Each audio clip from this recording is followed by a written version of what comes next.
Good morning, everybody. You are tuned to Computer Studio now on the Nissan Communications Network. I'm Amnon, your host for the next couple of hours, along with Nick. I'm still eating leftovers for the next couple hours. So you're going Next to couple burp a days, lot. excuse you're me. going to burp a lot. Hope good thing Zoom doesn't switch the audio very quickly. And Katie's here. Good morning.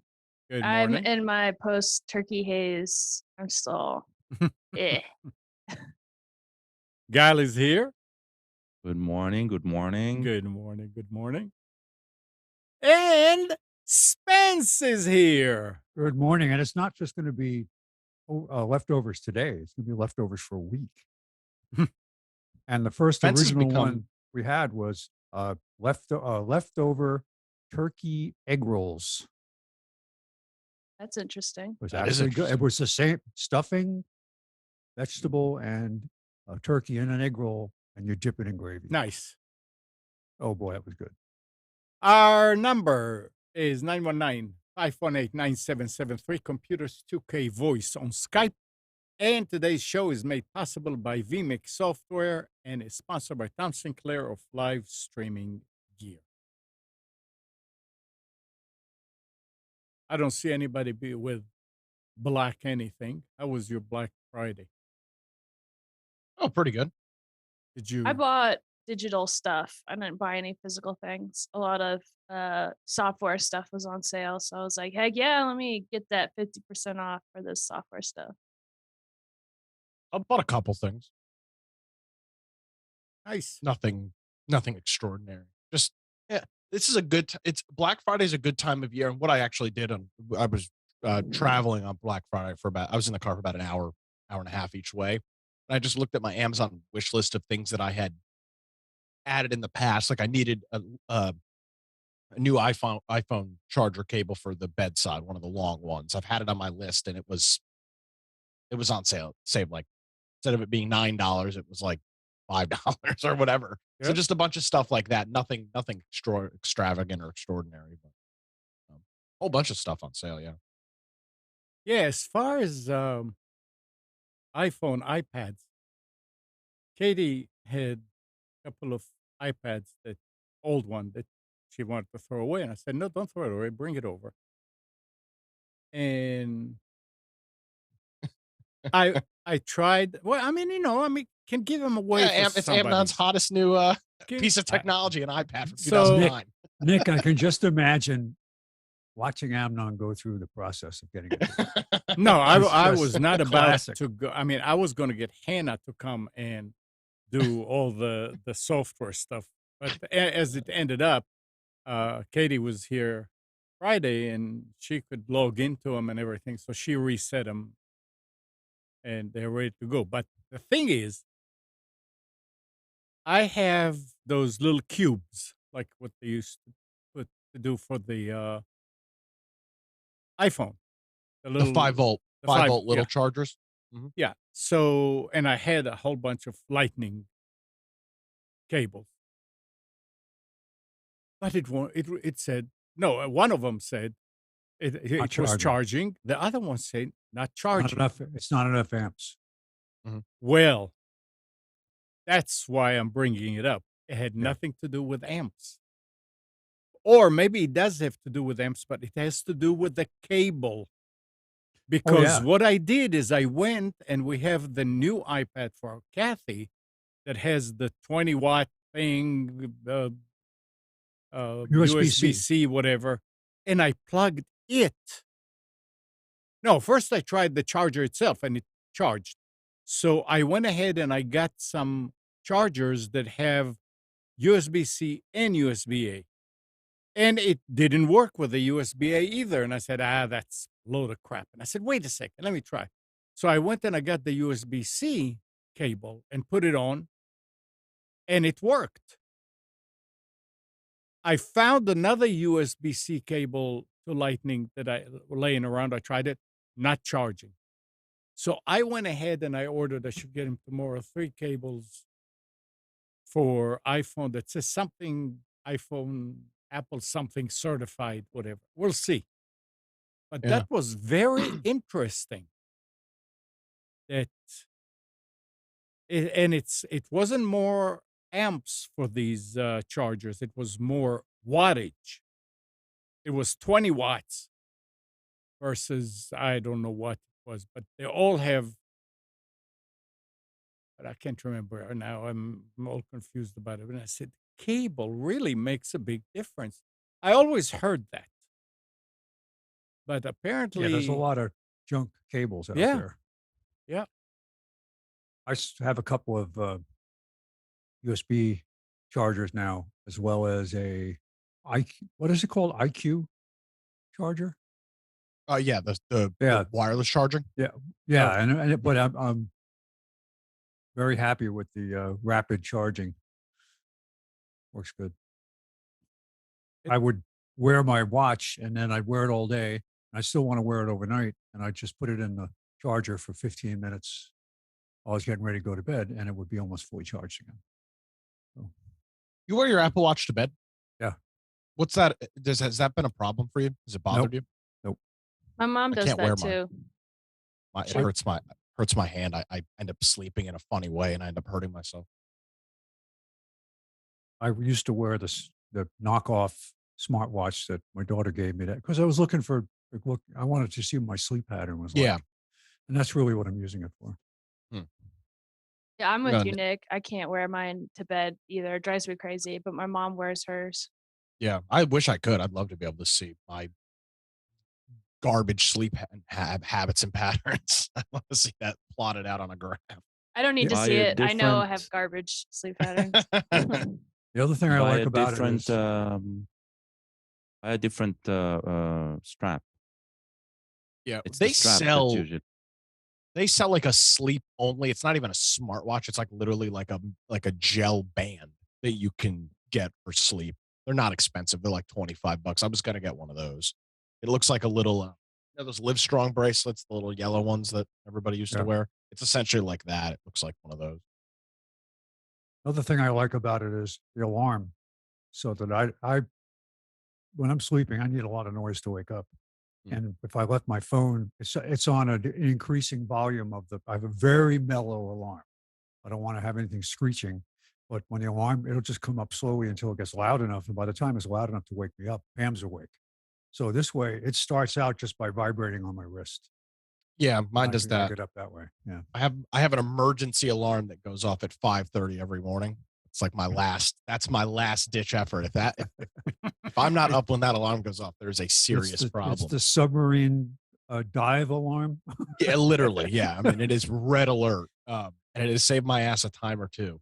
And yeah, I have my watch on by that point because I'm working. It does it. It's got a cool little vibrating pattern that it uses to wake up. You mean you guys having a problem sleeping with the watch on? I can't sleep with the watch on. Yeah. Interesting. I don't know how I guess maybe how I sleep with my hands like a certain way. It just pushes. I'll wake up with my arm will be sore from it pushing the metal pushing into my arm all night. Then, buy a large strap and put it on the foot. That's it. Yeah, there you go. An XL watch band. Yeah. Yeah. Well, no, Gal, I don't need to put on foot. I already have my correction facility tracker on my foot. So I mean, that one they're already. I guess I could ask them for my sleep data. They probably have So they can send you a shock if they want to. it. Yeah. Look, that's federal data. That's supposed to be FOIA available to request, everyone, yeah. right? Public knowledge.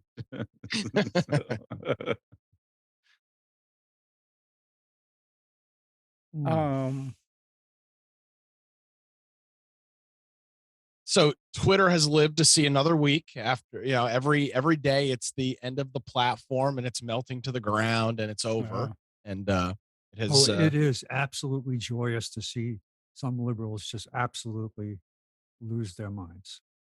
it's the amount of shock and awe and overrate and outrage is just it's unmatched. I mean, it really is, by something that isn't even happening. And uh to see it all is quite ironic. I think we mentioned this last week. Um, it's cool that the owner of Twitter now is actually like a hardcore Twitter user. Like, I mean, I literally am scrolling through my timeline right now, and he's just replying to random ass people's tweets about the platform. Like somebody, like random accounts with 150 followers are tweeting him, and he's just with suggestions, and he's just responding back. It's just crazy. nice. Very nice. Yeah. Um, there were a couple of kind of like bullet points about it. Says Elon Musk proposes letting nearly everyone Twitter banned back on the site. So he's going to let everybody, Not or he's everybody. It's proposing. people that were banned for not things that are illegal Right. or obscene. It was more of the, you made a comment and you Yeah. got banned kind of accounts. Yeah. And one of the interesting thing about Twitter, it says Twitter wanted encrypted DMs so bad it licensed Signal's technology. So That's what everybody does. Recently? yeah, that's from Oh, November that's pretty cool. November 26th. Oh, I didn't hear that at all. That's very neat. Yep. Twitter DMs will be Encrypted. God, remind me, for Signals, the way that Signals encryption works, it's end-to-end encryption, correct? So, but it's device to device, not account to account. So, like, if I'm using Twitter on my phone and you and I are direct There messaging, is no such thing as an account in Signal. So I don't know what's going to happen on Twitter, but there is no metadata and there is no actual data on Signal servers about your account. Actually, that's not true. They've changed something. There is you can back up, but you can also opt out of it. Your contact list to Signal. That's encrypted on their side. They do not have access to it, right? But when you reconnect, you are able to pull in. It's called your social graph. You are able to pull it in back, but it is encrypted. It is encrypted with, I think, even 2 layers of encryption, like 2 different keys, and so even if Signal wants to access that, they can't. Yeah, it's an interesting interesting implementation. Their implementation right now is what drives WhatsApp. I'm assuming it's also what drives Messengers end to end, because basically Facebook owns, Meta owns both of them. So probably Instagram as well. So yeah, the fact that they're licensing it, it's the best news for Signal, because it means that first, there's another big player trusting their technology, and 2 is there's more funding to Signal that makes them not rely on donations. They haven't gotten to a point where they need to rely on the donations, but they do collect donations. They're still working on the money that they got from the original sort of donation exchange with WhatsApp. So yeah. Quick question. Good for you. news. What is the benefit of using So when we talk about encryption, end-to-end encryption, or like what we're talking about with Signal and WhatsApp, what is the benefit of that on what is the benefit of that on Twitter? What I is have the no is the idea. is the concern that we know that a text message can be spoofed and done in a way in which it appears that it's being sent from a party that it's not. So understand that for text messages. I just wonder what the problem is with Twitter direct message. Maybe it's the history, the idea that if Gal gets access to my Twitter account, he can log in and view all my messages. Maybe that's the concern, and he wouldn't be able to do that if it was on Signal and the messages were encrypted. I'm just not sure how that changes the No, messaging so side. end to end means that only the clients at the end have access to the data. So I have a copy of my chat history. So even that is supposed to be encrypted, and only whoever's logged in as me can actually access it. So that means that the admin, if once he's managing the system, even though he has access to all of the data, on their end, it is encryption at rest. On their end, it's encrypted and they don't have access to the keys to open it.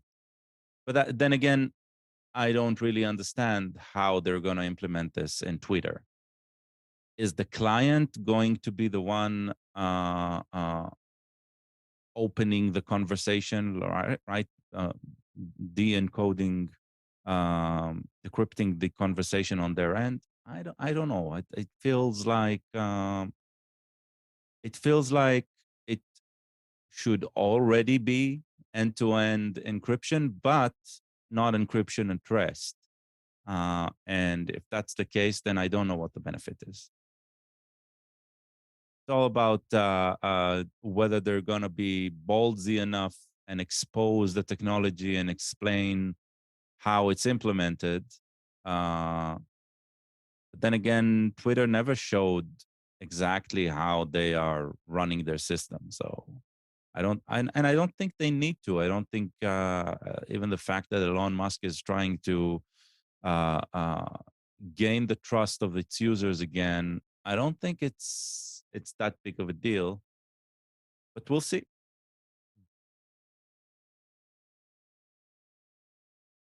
I think it's more of a marketing ploy at this point, a Well, buzzword that people do not understand. If you want to see an end-to-end encryption done right, Signal is a good example, but Signal is still centralized. You still need Signal's network to work through it. There's a reason behind it. Uh, uh, uh, the developer, the CTO, he explains it very, very clearly, and that's his opinion. He doesn't want a decentralized system because he can't manage a decentralized system, and he can't produce a quality solution, sort of. I am not in that.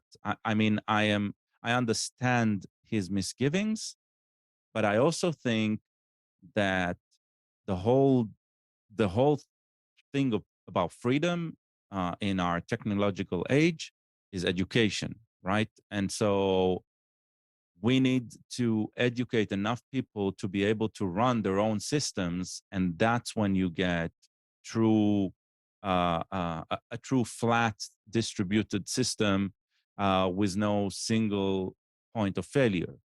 Is it hard? Yes, it's hella hard. It's like it's the hardest thing to achieve, but it's not impossible. And there are some very, very interesting projects that are doing it quite well. Matrix is one of them. Matrix chat system, which is based on an old paradigm, right? XPSS and um, uh, you remember the old Google Talk client?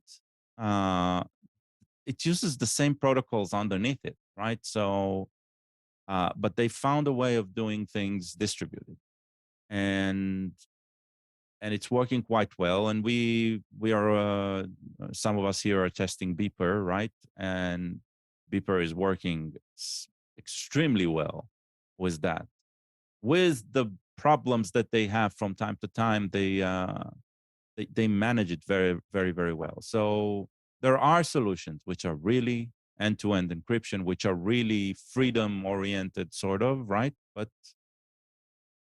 right It's now, Signal is interesting. probably the best choice. It's interesting that you mentioned, the knowledge and the information, and I think we talked about this a couple of weeks ago. The only sort of PR marketing that I've seen for this is a WhatsApp commercial in which they talk about using a carrier pigeon to send something in the mail. And they say, oh, you wouldn't do this, right? You're not an idiot. And they say, oh, well, your text messages are the same. I'm surprised nobody else. And I guess for Signal standpoint, they're not really, maybe they're not the the face of it. But it's cool to see that WhatsApp is trying to control that conversation, because if you're just a regular user, you, know, you first of all, you don't even know what end-to-end encryption means. You don't know why it's important or why Exactly. you should even use it. It's a very there's no reason for you to even dive into it unless somebody is messaging it. And WhatsApp is, nobody else is. It's interesting. Maybe Twitter will. Maybe that'll be their one of their hot new things after they if they implement it. Right. Yeah, I just can't see people who are about privacy and security flock to Twitter to use it. So True, yeah, true. but yeah, I mean, maybe right now it's more. I mean, it's more interesting sitting in the sidelines with a bucket of popcorn and just watching the drama. It's the best show on earth. Yeah, it is. It's been great for the platform. The traffic and the engagement is through the roof. One thing I can say that I really like in watching this is, on the one hand, right, there are all of the naysayers and complainers about the platform. And on the other hand, there is this constant stream. And I'm not saying it's effective. I don't know yet, because we will see. But Musk, which he used to be like the antagonizer. He used to be the one who would post something to stir up a conversation.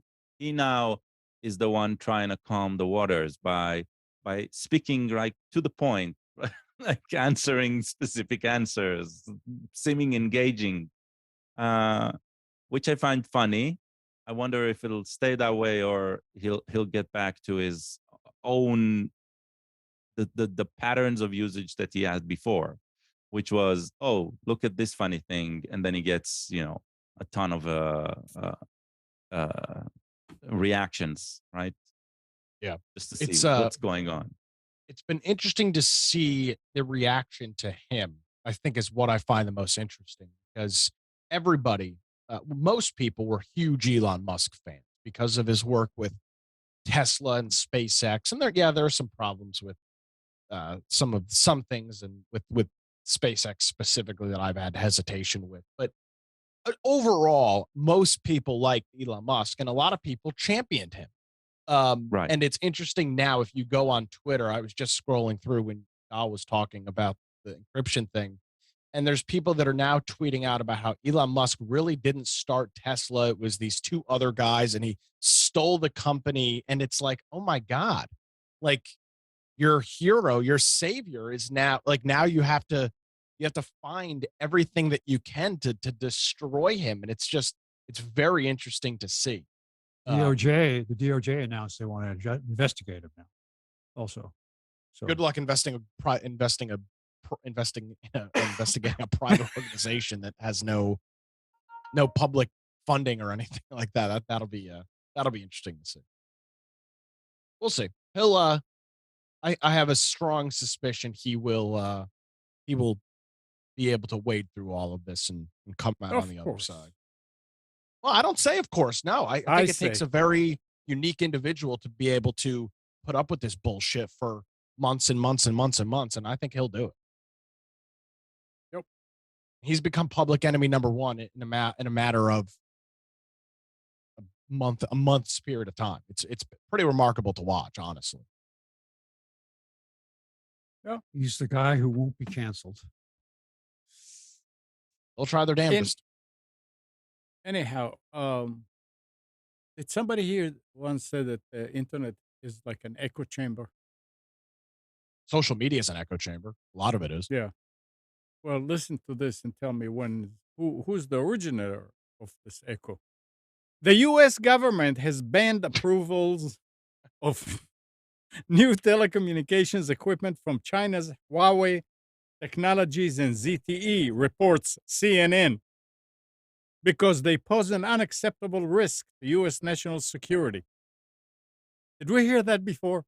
It only took them 6 or 7 years to Well, figure it out. this was done under the previous administration. So I wonder what changed. Did that get laxed? Did that get revoked and then re-implemented? I have no idea. What happened was there was a lot of equipment already installed on- Okay.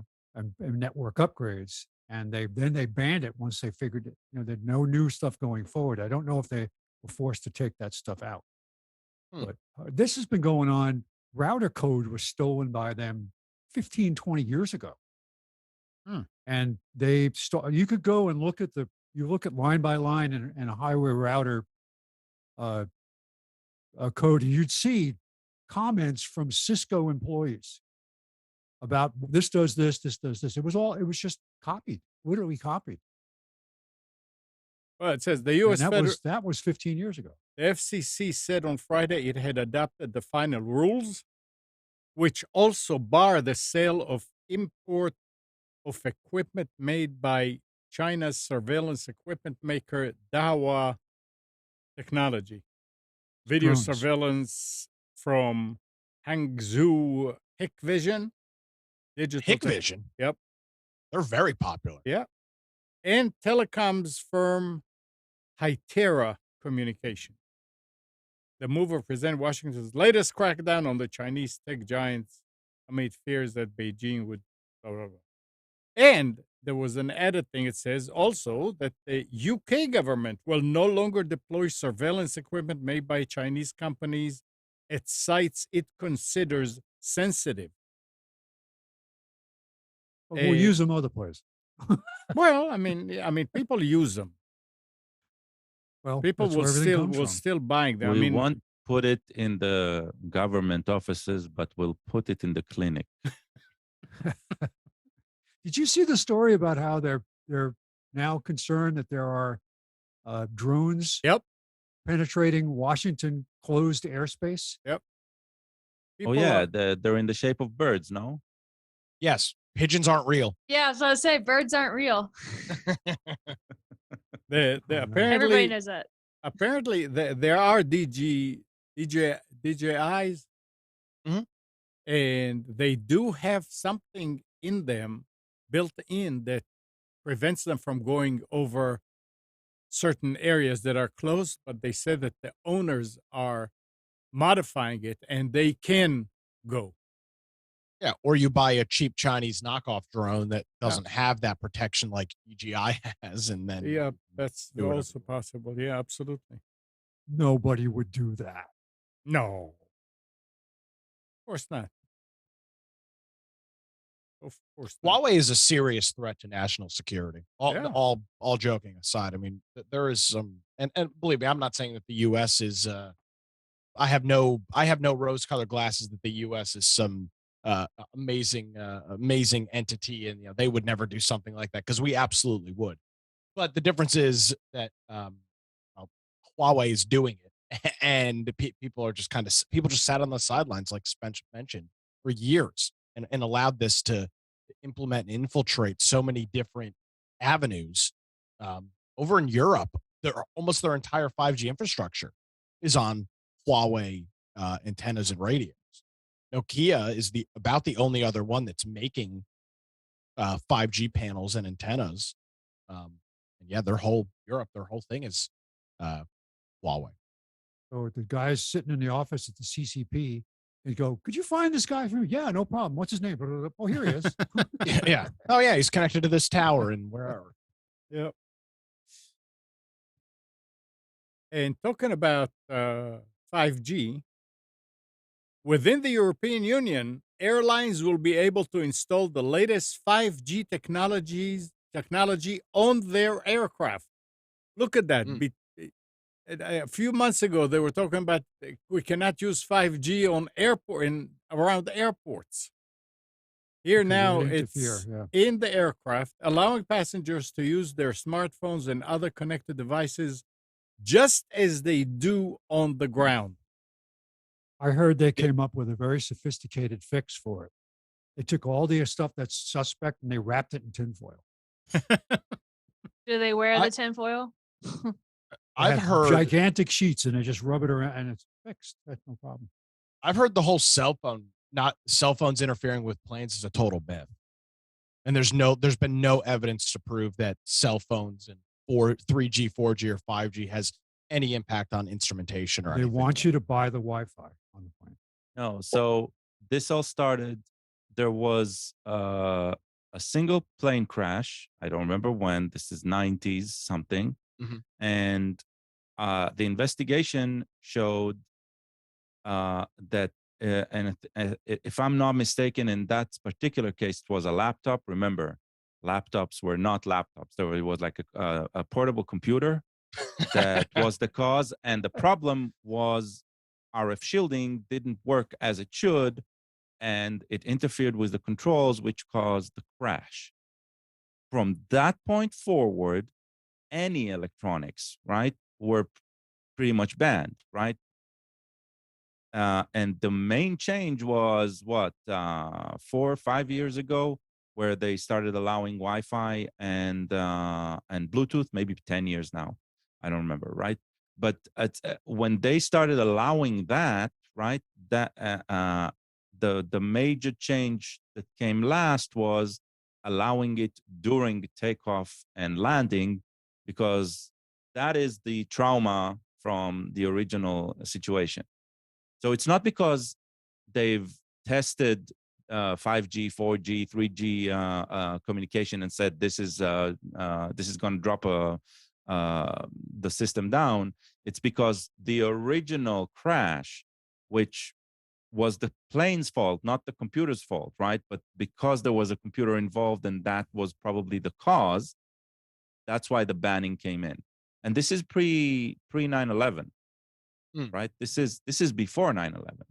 So the real issue with 5G is that certain airplanes, not all, use altitude equipment that runs on 5G frequencies.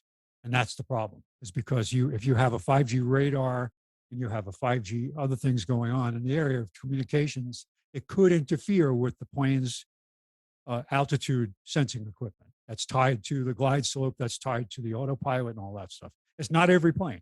It depends on the company that they bought that particular airplane uses for their navigation stuff. right. And the key word is could.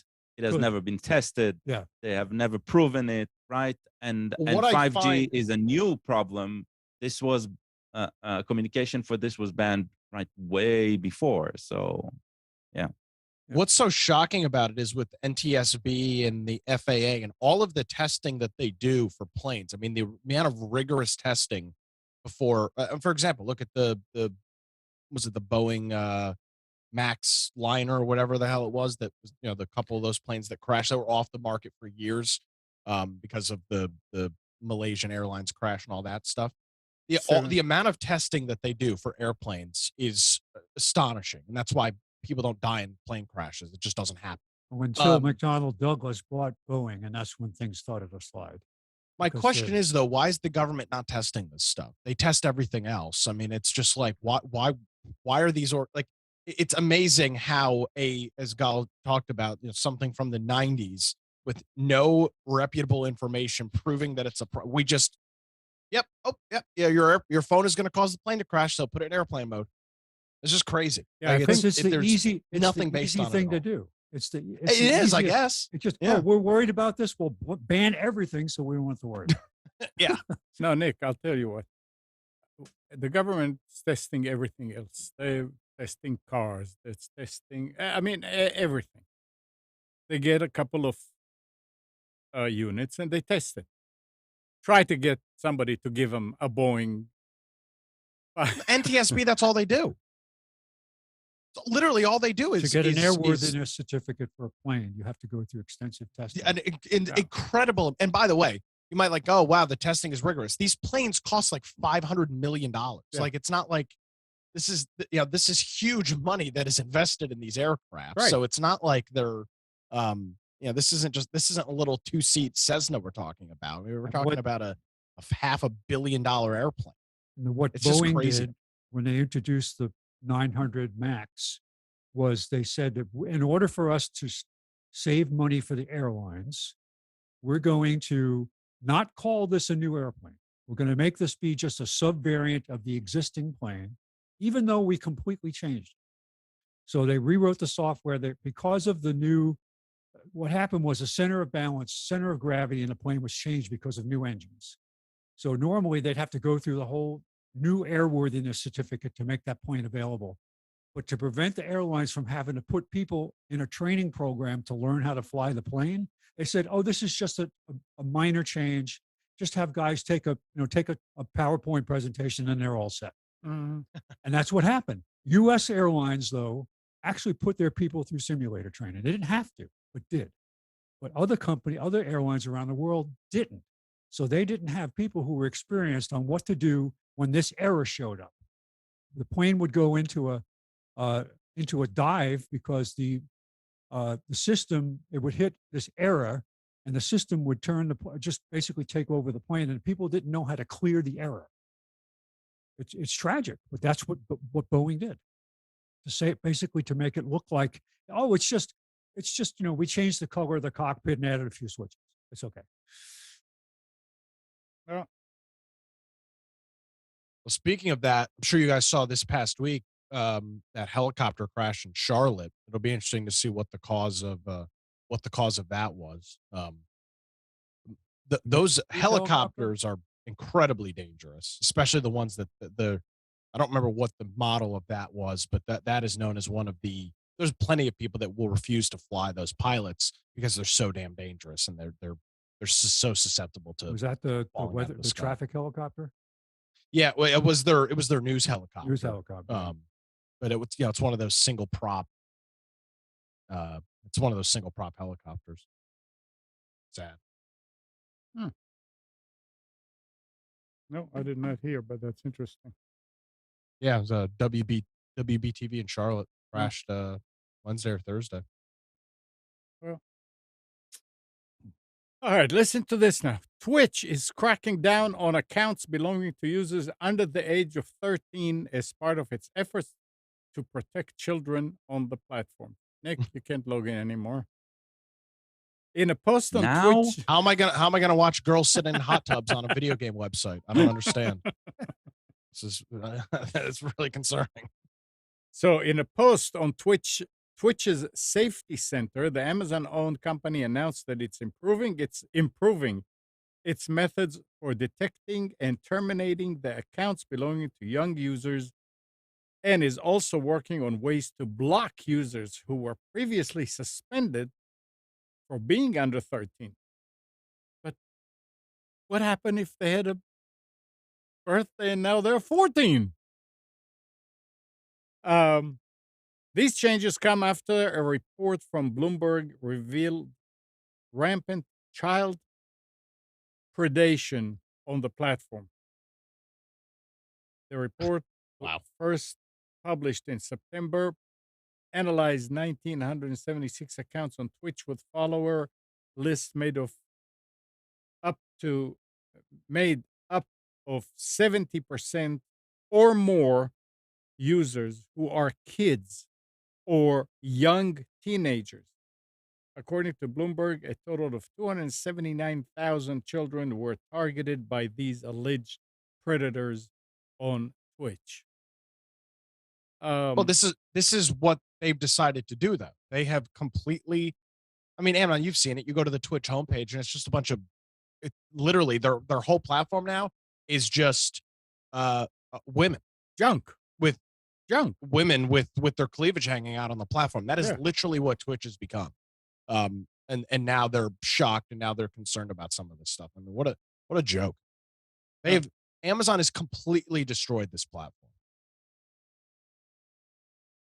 and I don't know if that it's Amazon specifically, but under Amazon's ownership, it is completely fallen from grace. This is a platform that I used to be on all the time, every day, and I visit it once a week now for Infection on Tuesday nights. And that's the only way that I get to Twitch is when I click on the link that Infection sends out. Because there's Other than literally nothing used. yeah. The whole rest of the platform is just turned into to nothingness. Yeah. Wait a It's minute. unfortunate.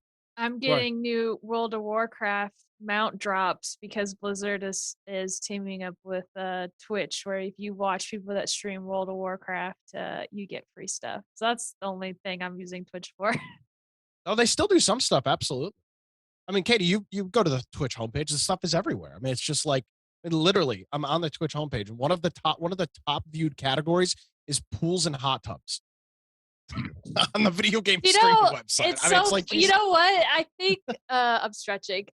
It's funny because when I go, I don't see that. So I wonder if the algorithm is pushing that because your profile is, I guess, that sees you open as up a an male incognito profile. window and go to browse, and it's and you'll see it right in the categories. Because we do this every couple of months. We do this on Infection when there's a story like this, and it's amazing that that's what they're pushing. Yeah, because for sure, if you're following channels, it will of course recommend, like YouTube, it'll recommend what you want to watch. But it's amazing what the platform has turned. And there's some cool stuff on. There's a lot of music stuff on there. There's people, playing the guitar and the drums and all that. But man, it's just the platform has become overrun with stuff. It's wild. They're just helping a underserved market of people who own hot tubs who want to Well- play video games when they're in the hot tub. So what's wrong with See, that? here's the thing though. They're not even playing video games. The stream is just a camera pointed at a girl in a bikini sitting in a hot tub in her apartment. Well, That's now you can literally be the sitting in channel. the tub with the girl in the bikini and Okay. playing the game at the same time. Hold on. I see I see one hot tub and it's under the category what's hot, but I had to scroll down to find it. Everything else is video games or FIFA. Yeah. It's What Sunday about morning. Just Chat? You don't see Just Chatting as the top platform or the top category? Yeah, I see just chatting. Is That's that the where hot it all tub? is. It's all happening under Just Chatting. Oh, well, let me click on that then. Yeah. Scroll down a couple of streams and Just Chatting, and that's literally the platform. Some platform. Yeah. Oh well. Oh, I don't see it as saturated. I mean, It's it's amazing. there and it's inappropriate, especially if children are on this website. I agree. If It's not even that it's inappropriate. That's not that point that is the problem. It's that they've allowed it to consume the platform. Yeah. And I get it because it's successful in the way Twitch's business model, similar to YouTube's, is they get a cut of advertiser money and Twitch bits and subscriber chats and all of that stuff. They skim 30 or 40% off the top. So if you've got a hot tub streamer that can pull 30,000 people that are all throwing money at them, Twitch can skim 30 or 40% of those donations. They're all in. They don't care. Mhm. So I don't fault them for it, but it's just Amnon, you remember back in the day where you were banned, you had to ask permission to stream on Twitch Yeah. if you weren't a video game streamer. Now, Amnon, you could get a hot tub and put it in your studio and you could become a prominent Twitch streamer. You had to ask for permission to stream this show on Twitch. Oh my god! I just had the perfect idea. You wait, keep the pond. wait. You keep the show as it is. Don't change anything. But you put like a little toy hot tub behind you or something. No, I Like- think Amnon gets the hot tub and does the show from the hot tub. Yeah. I think that I pay good money to see that. Amnon already has the hot tub with the Oh. turtles. Oh yeah. My biggest gripe with Twitch, and it drives me crazy, and I hate it. The UI is awful. It's Yeah, so it is. awful. Like I was just so again, Blizzard's promoting, their new expansion, their new game comes out next week, or actually maybe it comes out, I don't know, the 28th. I don't even know what day is today. And so they're promoting it and they're like, you go to Twitch, watch World of Warcraft streamers and you're good to go. I went on Twitch and I'm like, I typed in World of Warcraft and it just showed me like 3 streamers and there's all these people that are streaming it and I'm trying to like shift through it and it's just their UI is awful. Like it had a hard time browsing through it. Like I was trying to find, I didn't want to watch the top number one streamer. I wanted to look at some other people and discover new World of Warcraft streamers, and I just could. It was gross. That's my biggest gripe. Well, they can't make any money from those who are not the top streamers. Come on. Yeah, but I don't want to support the top streamers. I want to support the people that are just trying and That's taking what Twitch advantage. used to be great at, is it would show you these streams, these people that had 30 or 40 people watching, and it would promote that. And now it just doesn't. Yeah, And it's and again, much. from a business standpoint, I understand why Twitch does this, because their profit is that. But it has made it impossible for anybody to grow an audience on this platform. It's the same gripe with YouTube. The recommended, and it's become a lot better recently, but for a period of time there, the recommended section on YouTube, where you used to be able to find channels and find smaller creators, was just completely useless. It would not serve you useful content. They've changed it, because I am now getting served interesting content to me from much smaller channels, which is great. And I've been subscribing to them because it's great content. But God, I feel like it was 3 or 4 years that was broken. And if you don't have any of that natural growth on your platform, it can't survive, because the biggest of big streamers are only big for a period of time. And it's a bell curve, Yeah. and it's a pretty steep fall on the other side. Yeah, I think Twitch and YouTube, well, Twitch more than YouTube, has gotten so bloated, and that's Yeah. that's what it feels like when I go on there. I'm like overwhelmed, and I don't know where to go, and the search bar is like practically useless, because when I type in what I'm looking for, it pushes their top things. And I'm like, no, I don't want your top things. I just give me the options of what I can look at for the specific category and let me choose. Don't choose for me. Like, And but there's specifically on Twitch, and you mentioned FIFA being up towards the top, which obviously the World Cup is going on right now, which is very popular. There is so much foreign content on Twitch. Like, you yes. go to the football category, in the top 20 channels, none of their titles are even in English. Yep. I Like, ran you into can't even that watch too. the stuff if you wanted to, unless you're bilingual. Yeah, I ran into that with some when I was trying to find World of Warcraft streams. There's quite a few Russian Yeah. and European streams, which is fine. It's whatever. But like I said, it's bloated. It's hard. It's frustrating. Get your crap together, Twitch. Get your crap together, Amazon. Get your crap together, Amazon. Oh. Hey, hire me. I can help fix it for you. I'm available. Anyhow,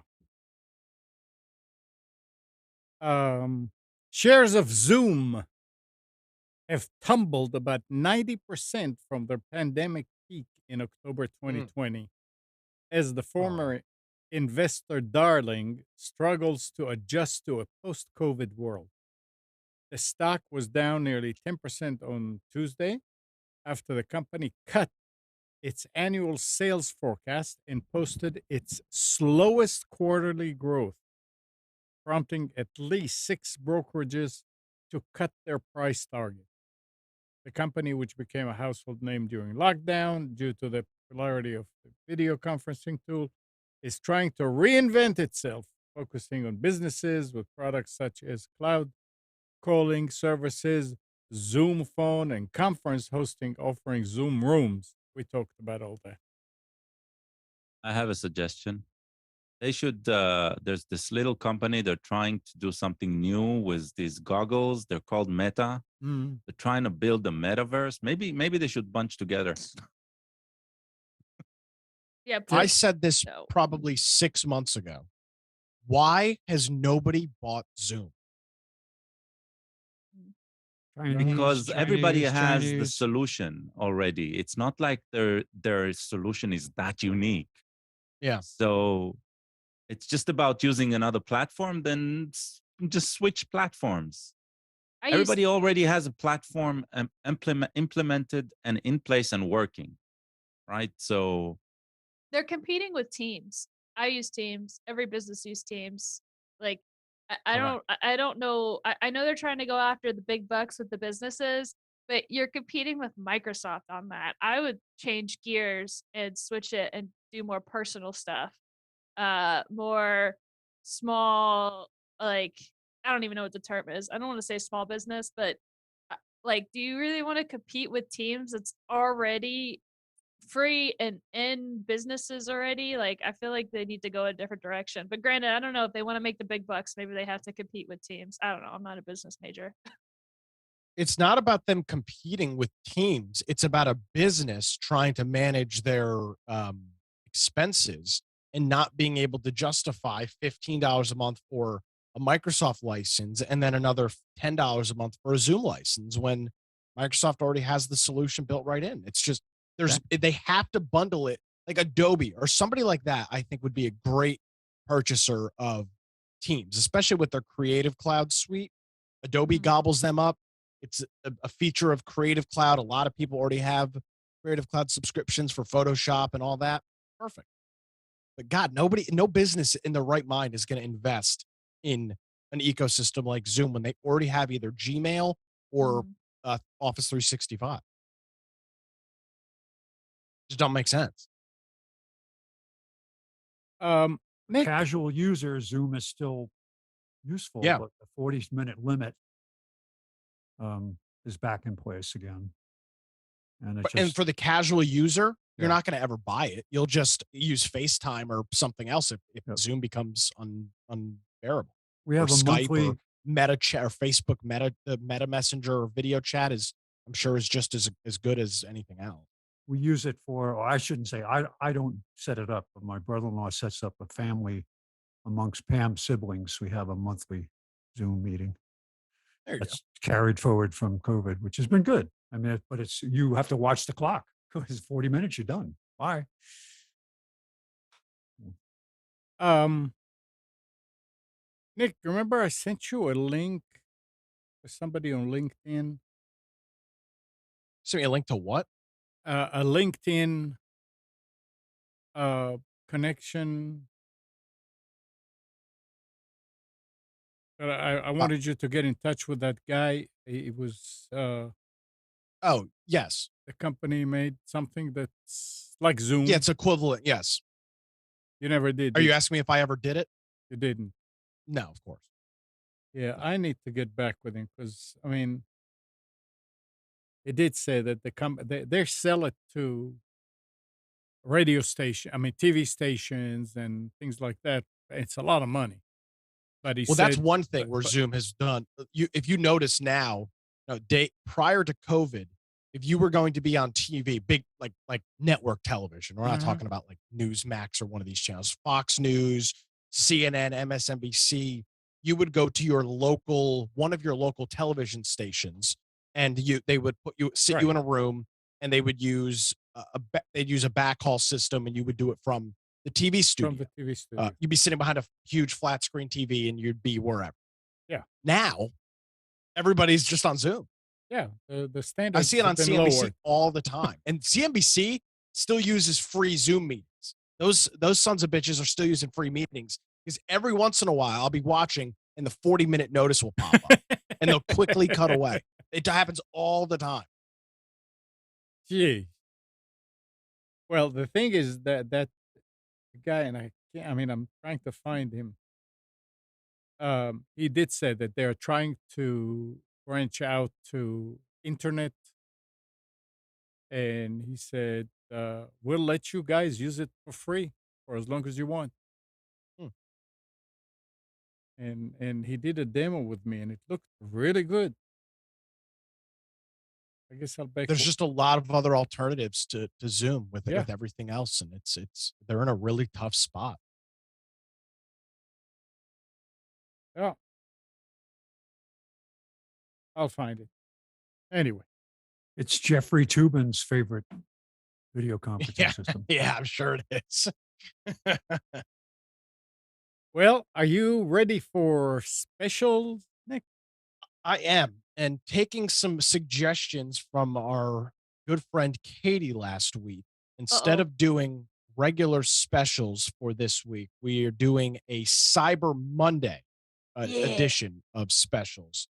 But before that, Amnon, if you can cut over to the PDF, I grabbed some old Black Friday ads from circa 2003.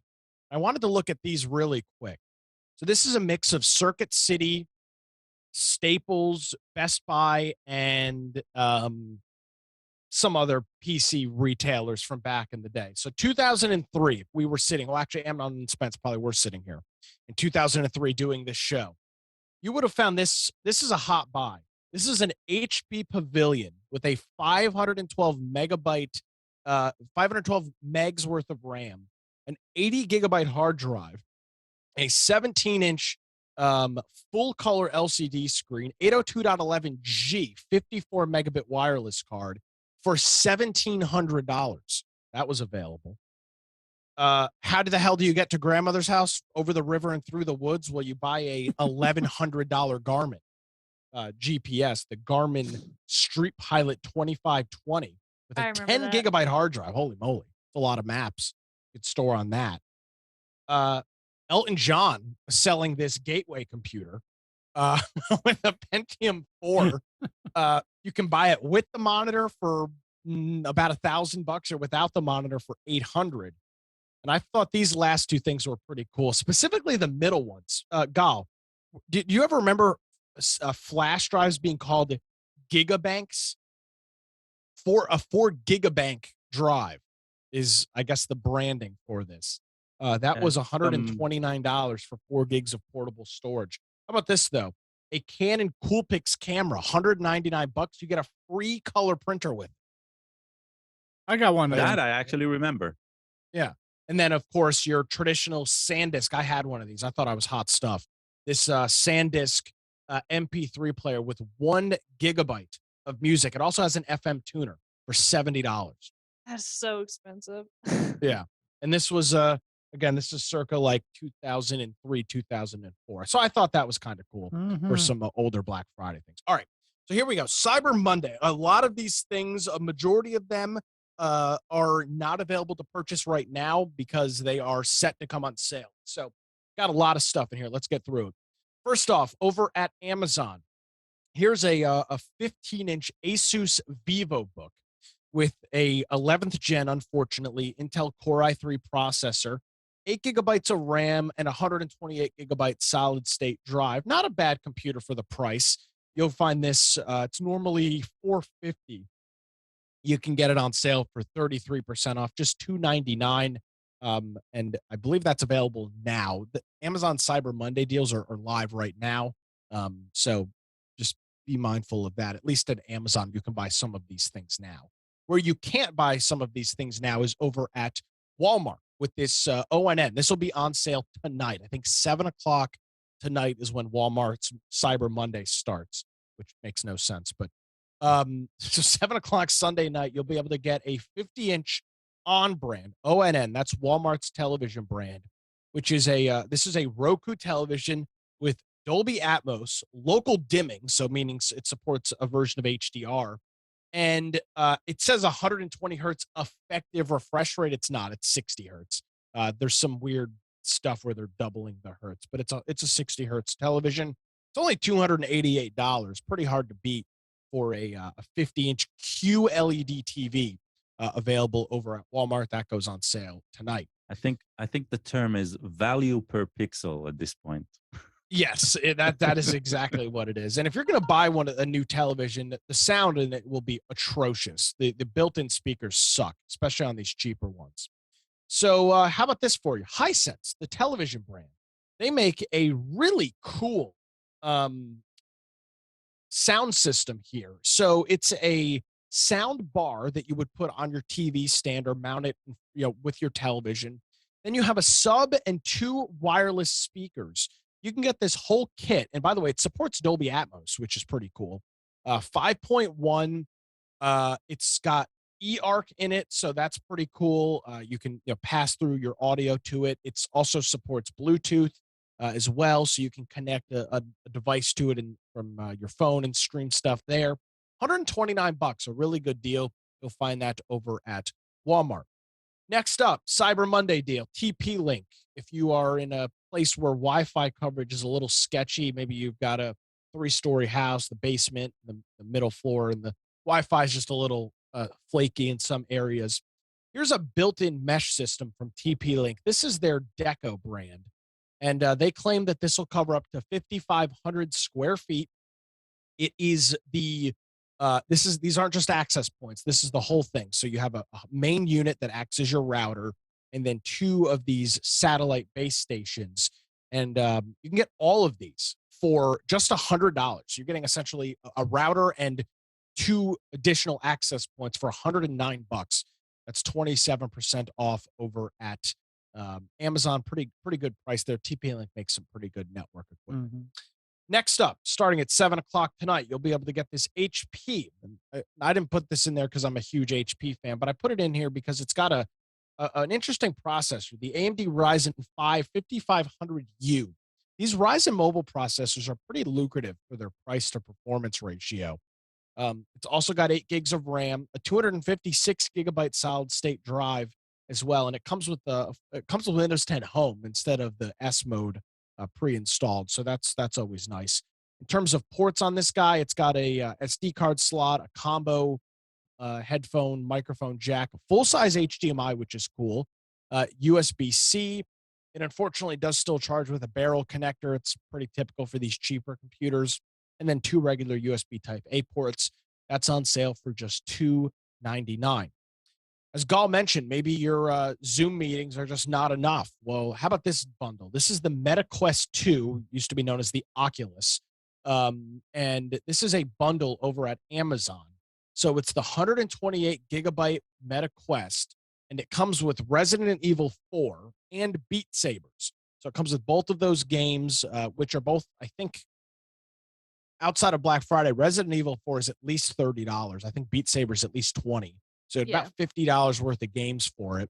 For $350, you save 13% or $50 on that over at Amazon. Let's see. Next up here, another TP-Link product. One of these I actually purchased back in 2017. This is a TP-Link 8-port gigabit desktop switch. Nothing extraordinary about it, except it's 50% off. So if you're in the market for a new switch, or you need some more ports in a room or an office, pretty hard to beat an 8-port gigabit unmanaged switch for $19. You can check that out over at Amazon. I thought this was kind of a cool device. I will note that the brand, I don't know anything about this brand, KYY, a Chinese brand, but that it does have, the device has nearly 3,600 reviews, and it's got a 4.6 star. So somebody's using it.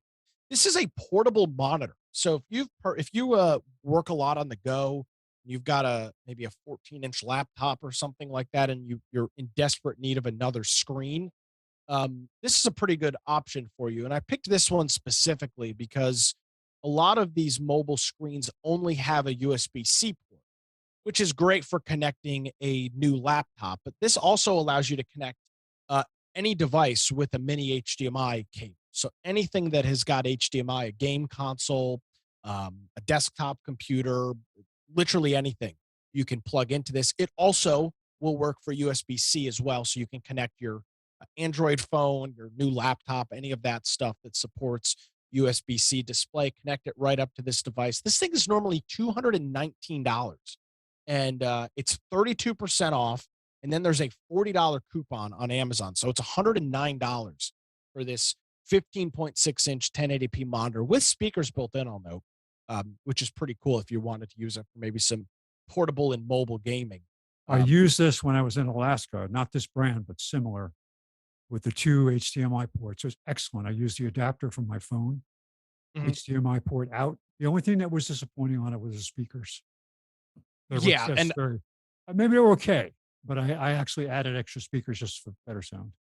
And it does have a headphone jack on it because, the speakers are built in are most likely garbage. I would give it both thumbs up. Excellent. So there you go. You can get one of these for $109. Not a bad price over at Amazon. Next up, Gal, I picked this for you specifically. Look at how many jacks are on this USB-C docking station. All right. It's plugs into your computer via USB-C. It's got a combo jack. It has 5 USB Type-Cs. It has a full-size SD card, a micro SD card, Ethernet, VGA, 2 HDMIs, and 2 USB-C ports. I mean, this thing has got so many ports on it. It's normally $90.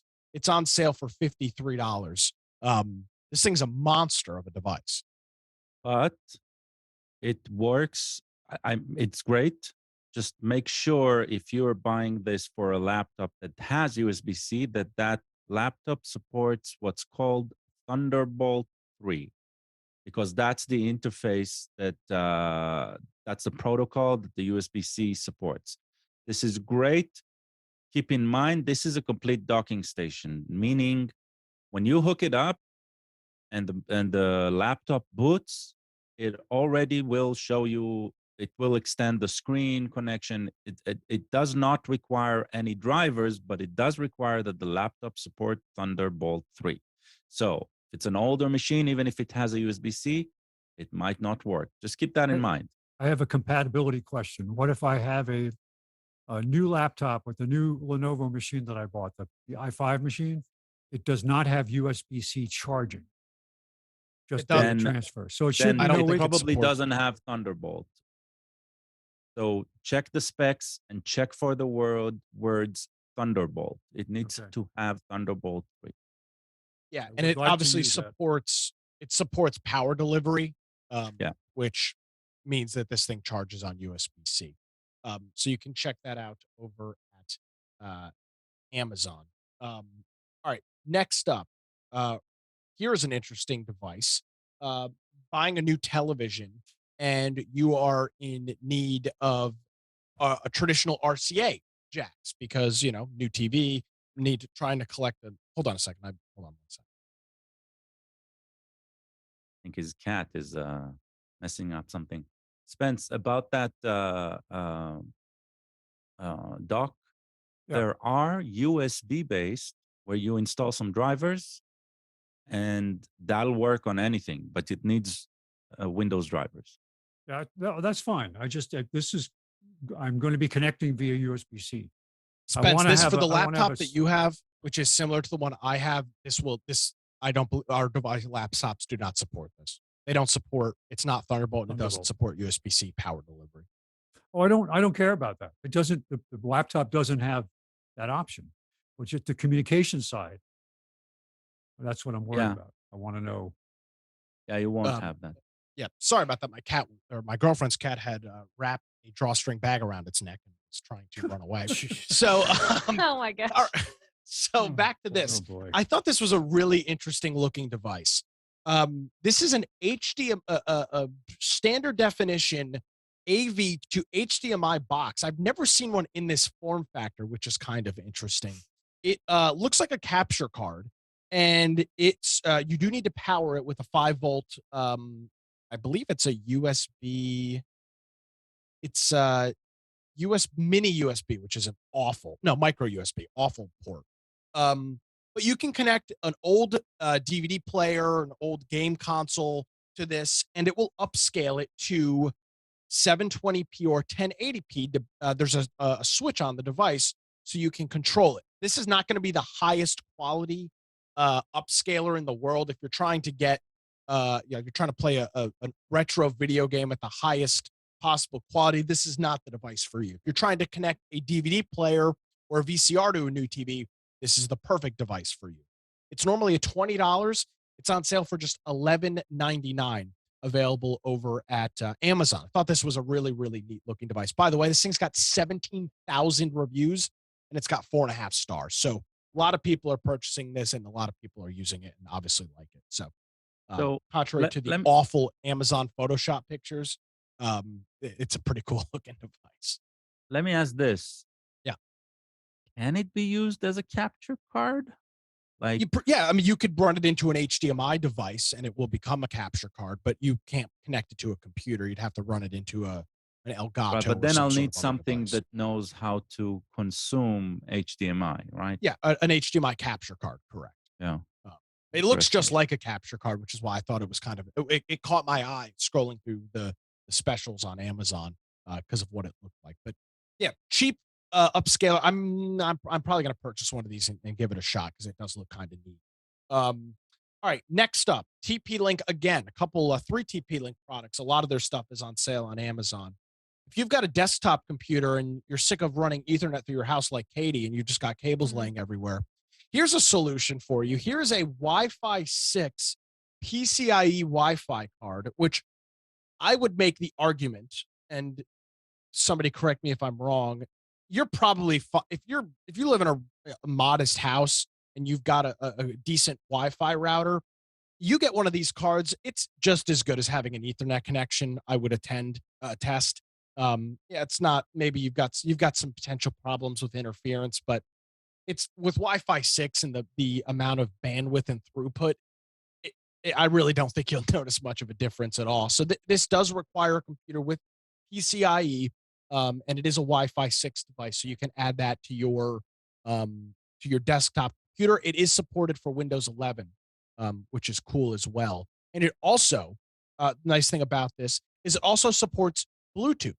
So you get it for the Wi-Fi, but then you can also connect a Bluetooth controller, Bluetooth headphones, a Bluetooth mouse. They've added the Bluetooth radio in there, which I thought was a really cool little feature. This is normally $45. It's on sale for like $5 off, $39 over at Amazon. This next device is pretty neat. I don't know how to pronounce it.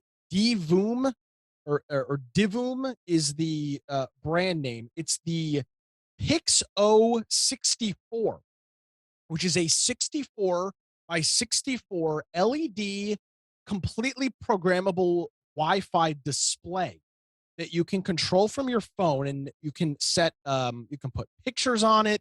You can use it for stat counters. Katie, you can put your World of Warcraft stats on this and it'll Wow. automatically update your League of Legends stats. Put stock tickers and traders on it. You can do a whole bunch of cool stuff. It's a completely addressable 64 by 64 LED panel. It's normally $200. Cyber Monday deal to get it down to $124 over at Amazon. Next up, follow, yeah. Say it. Divoom Pixu. Divoom Pixu. There you go. I guess. Perfect. Cheap Chinese knockoff on Amazon. Next up, final row of items here this morning. Here's a Logitech G413 mechanical keyboard. I love my Logitech keyboard. It's not this exact model, but if you're looking for a modest mechanical keyboard and you're not looking for something that's got that'll do the RGB and all of that, but something that's just a modest keyboard that looks nice and doesn't look ridiculous, Logitech's ones are really good. You'll get this is normally $70. It's on sale for $50. That's available over at Amazon. Amnon, I think you probably purchased this. You were talking about an Apple certified fast charger. Maybe this is the one you bought. It's not exactly like this. This looks like the Apple one. The one that I This got is not. has, This is not the Apple one. It looks like it, but it's not. It's a knockoff. yeah, no, the Apple has only one. The one that I Okay. got has two. It has USB-A and USB-C. Gotcha. So if you need a fast charger, this will support 20 watts via USB-C. It also comes with a 6-foot USB-C to Lightning cable. It does say it's Apple MFI certified. That's It's what got I got. 15,000 reviews. Oh. I don't know. I mean, it's still a knockoff charger, so be advised. It's only $11, so your barrier Right. to entry is pretty low there for this over at Amazon. Two final products, two kind of interesting ones. If you're maybe you've got a cracked phone screen or a relative's got a cracked phone screen and you're wanting to dabble into replacement of that phone screen, here is a 142-bit or 142-piece electronic screwdriver kit. It has 120 bits. It's got suction cups, plastic pry tools, tweezers. It comes with a mat where you can a magnetic mat so you don't lose your screws. This is a really nice looking kit with literally any kind of electronic Mhm. bit you could possibly want for just $23. It's normally $38. and you can get it for just $23 as part of Amazon's Cyber Monday deal. And then finally, let's get real here for a second. Your keyboard is gross and you need to clean it up. So here you go.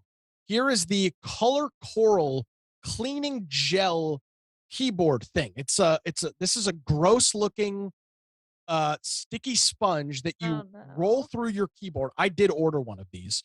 And this is slime for adults. It is slime for adults that will clean up and get into those disgusting nooks and crannies in your keyboard or your computer fan that you have negated cleaning for years. It will also give you a fresh lemon scent. It is just $5.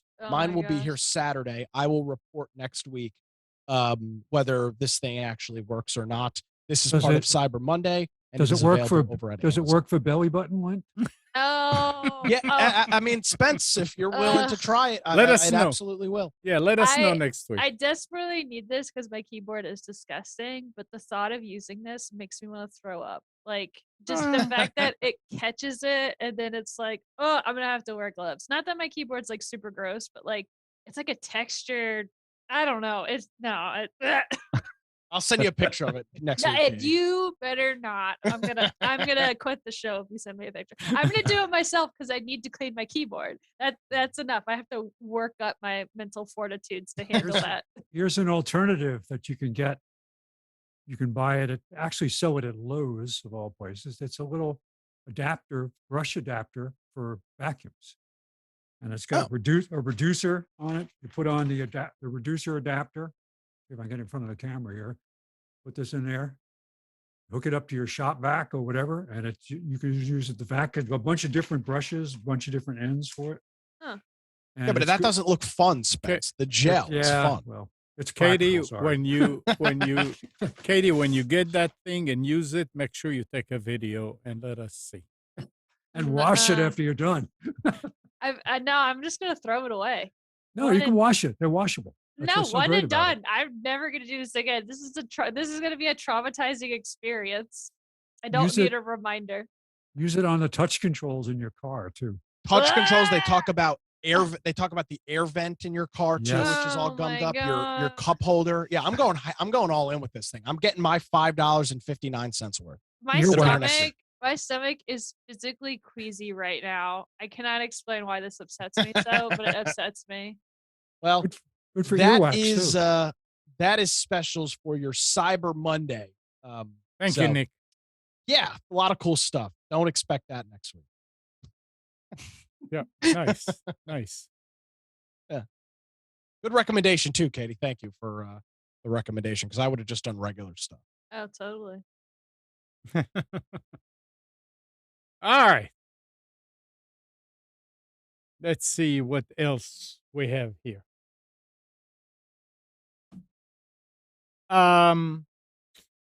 Shipments of integrated and discrete graphics processing units dropped to a 10-year low in the third quarter as PC OEMs reduced procurements of CPUs and gamers lowered their purchase of existing graphic cards while waiting for next generation products. In contrast, miners ceased to buy graphics card due to changes that happened to Ethereum.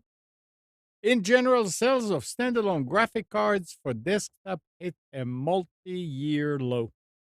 Now we talked about it, and I don't know.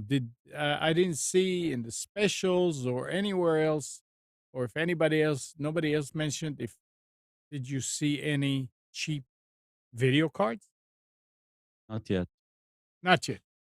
It'll take some time for resellers to adjust pricing. That's for sure. Well, I guess we'll have to wait. The real problem is when marketing wise, right? No major reseller is going to make a big splash of selling 380 or 390 stock, right? Because the 480 and 490 is already out. The real crux is gamers today are not actually looking at the 480 and 490 because they're priced way too high. So and I think there is still substantial stock of 380 and 3990 cards. So that's why I'm saying it'll take some time. It was just, I don't think they expected by this time the sales to be so low, right? And that's what we talked about last week, was Nvidia reporting being overstocked, right? right. So so if Nvidia talks about being overstocked a week ago, then it'll take probably anywhere between a month to 2 months for the whole system to adjust its pricing to match that, right? So it won't be for the holiday season. That's the Here- be here's after. here's what I don't understand. This is the same company that apparently has horrible business etiquette practice with other companies, and that's why who was it?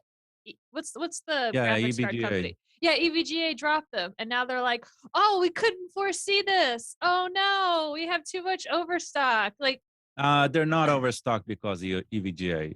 The reason they are overstocked is a lot of other components. EVGA is a drop in the bucket in this case. sure, but if EVGA came out and they were like the public ones and that was a big deal, then what's the stuff that we don't know about? So obviously it was their whatever they did was so bad that this one big company was like, nah, we're not going to worry about this anymore. So what's the little ones or the ones on the side? Like that all adds up. So I don't know. So EVGA dropping Nvidia, right, is like it's like Lowe's saying they're not selling screws anymore, right? It's like it's going to affect EVGA a lot more than it's going to affect any screws manufacturer. Yeah, I So understand that. that's the thing, What right? I'm saying is that if it happened to one company, it probably happened to a bunch of others. Like, Yeah, what? but nobody else has the balls to say I won't buy from you, Yeah, because but maybe it's their they lifeline. didn't have to. Like, I don't know. It just The thing is that the consumers have stopped buying. That's a bigger problem. That's a much bigger problem. And one of the main reasons, right? Amnon mentioned it, for example, was the redesign of Ethereum, which Ethereum, one of the main critic point of that cryptocurrency was the waste in computing power that it is required in order to mine it. And the moment Ethereum made the change in the algorithm for mining, then suddenly you paying the extra bucks for having a GPU, you lost, right? So you have a huge market that suddenly dropped off the face of the earth. It will never need the GPUs again, on the one hand, and you have the high pricing of Nvidia, which is a mixture. Is a mixture of them being too cocky, which is what caused EVGA's response on the one hand, and on the other hand, the entire supply chain issues that the pandemic era introduced, right? That bundled together created and right now they're experiencing like a complete backlash of that situation. So if we were as consumers stressed during the pandemic, now after the pandemic it's Nvidia that's going to be stressed, and it'll even out eventually, right? But it's not immediate. It's going to take a big time. Yeah. I guess we can wait. No big deal. We should, yeah. All right. This is a little bit disturbing. Major tax filing services such as H&R Block, Tax Act, and Tax Slayer have been quietly transmitting sensitive financial information to Facebook when Americans file their taxes online. The markup is learned. why does Facebook need that information? No, it's the login with Uh, Facebook thing. It's it always creeps up. It doesn't matter which system. It says the they're talking data sent through widely used code called the metapixel. Includes not only information like names and email addresses, but often even more details information, including data on users' income, filing status, refund amounts, and dependents' college scholarship amount. The information is sent to Facebook. The information sent to Facebook can be used by the company to power its advertising algorithms and is gathered regardless of whether the person using the tax filing service has an account on Facebook or other platforms operating by its owner, Meta. Each year, the Internal Revenue Service processes about 150 million individual returns filed electronically, and some of the most widely used e filing services employ the Pixel. That's from a publication called The Markup. So, are you saying that it's not something new? Gal, is that what Yes you're and saying? no. I mean,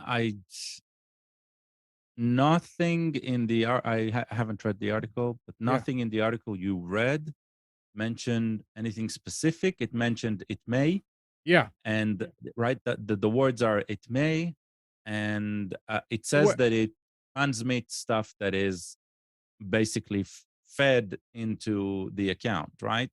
Yeah, but I it don't know doesn't if it's say, true or not. it says that they have been quietly transmitting. It doesn't say maybe quietly transmitting. The transmitting is for First of all, they've been transmitting. yeah. They What? didn't do it quietly or noisily. They're transmitting all the time, Yeah. right? So the entire look, we're entering tax season, right? And the entire premise here is beware. The way they're communicating it is let's create hysteria instead of let's explain what we know. And it basically the article says we know nothing. It may. That's what I'm reading into all of that. Somebody is trying to press for a better deal. That's what I'm Yeah. reading by that article. I'm not saying that there is any false information in the article either, right? What I am saying is, look, people, if you're using something that has some button to do with Facebook on that page, right? Use an ad blocker. That doesn't require any new knowledge, right? Treat yourself as exposed all the time. Now, my guess, this article is fabricated by some other competitor of Facebook, maybe a Google, maybe a Microsoft, maybe a Twitter. I don't know, about privacy, right? And does it have any actual truth? Yes.